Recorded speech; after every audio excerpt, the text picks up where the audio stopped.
menganalisis permasalahan, dan memperbaiki konfigurasi proxy server.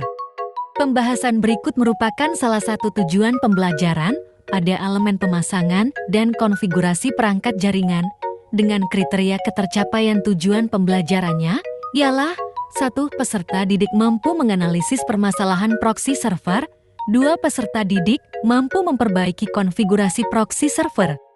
Dan ketiga, peserta didik mampu menguji hasil perbaikan proxy server. Apa itu proxy server? Proxy server adalah sebuah komputer server atau program komputer yang dapat bertindak sebagai komputer lainnya untuk melakukan request terhadap contents dari internet. Proxy server bertindak sebagai gateway atau penyambung komputer klien dengan dunia internet.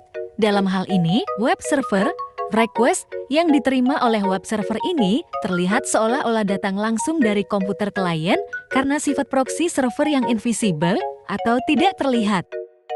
Lanjut kita masuk pada bagaimana cara kerja web proxy, yakni dengan web proxy ketika user mengakses sebuah situs, maka browser akan mengirim HTTP request ke server yang akan diterima oleh proxy terlebih dahulu.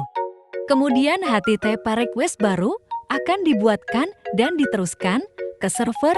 Server kemudian akan membalas dengan HTTP respon yang akan kembali diterima proxy dan diteruskan ke browser URL awal.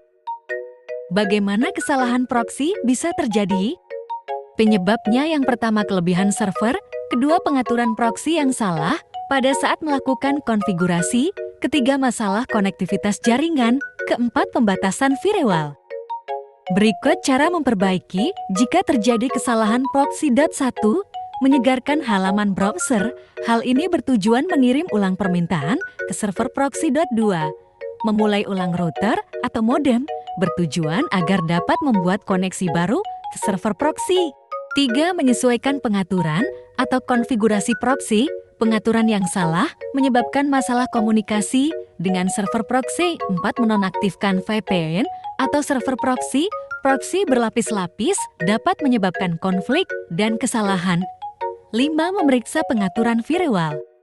Bertujuan untuk memastikan apakah pengaturan sudah sesuai.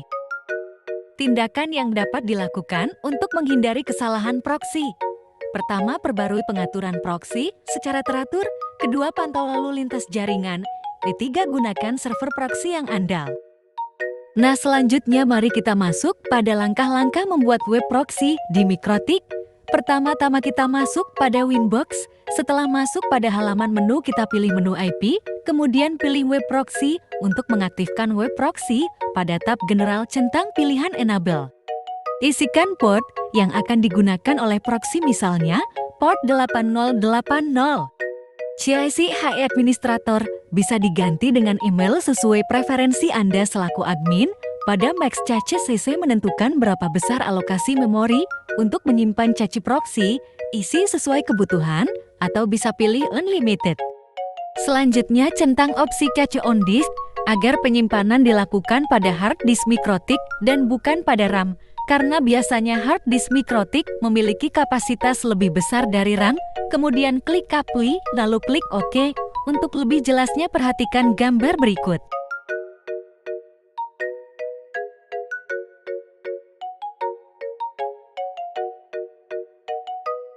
Selanjutnya Anda harus membuat NAT untuk mengalihkan atau redirection traffic data HTTP atau destination port 80 ke port yang digunakan proxy, yaitu 8080. Caranya adalah dengan mengkonfigurasi firewall NAT dengan mengisi kolom chain sama dengan DST NAT, protokol sama dengan 6 TCP. DST port sama dengan 80 pada tanggal general. Langkah ini terlihat pada gambar. Pada tab Action isi kolom Action dengan redirect dan pada kolom to port isi dengan 8080. Pengecekan juga dapat dilakukan melalui browser. Caranya dengan masukkan alamat apapun dalam kurung alamat yang tidak valid supaya terjadi pesan error jika transparent proxy Mikrotik sudah berjalan. Maka akan muncul pesan error dari Mikrotiknya seperti terlihat pada gambar dan pengaturan pada Mikrotik sudah selesai. Sekian dan terima kasih.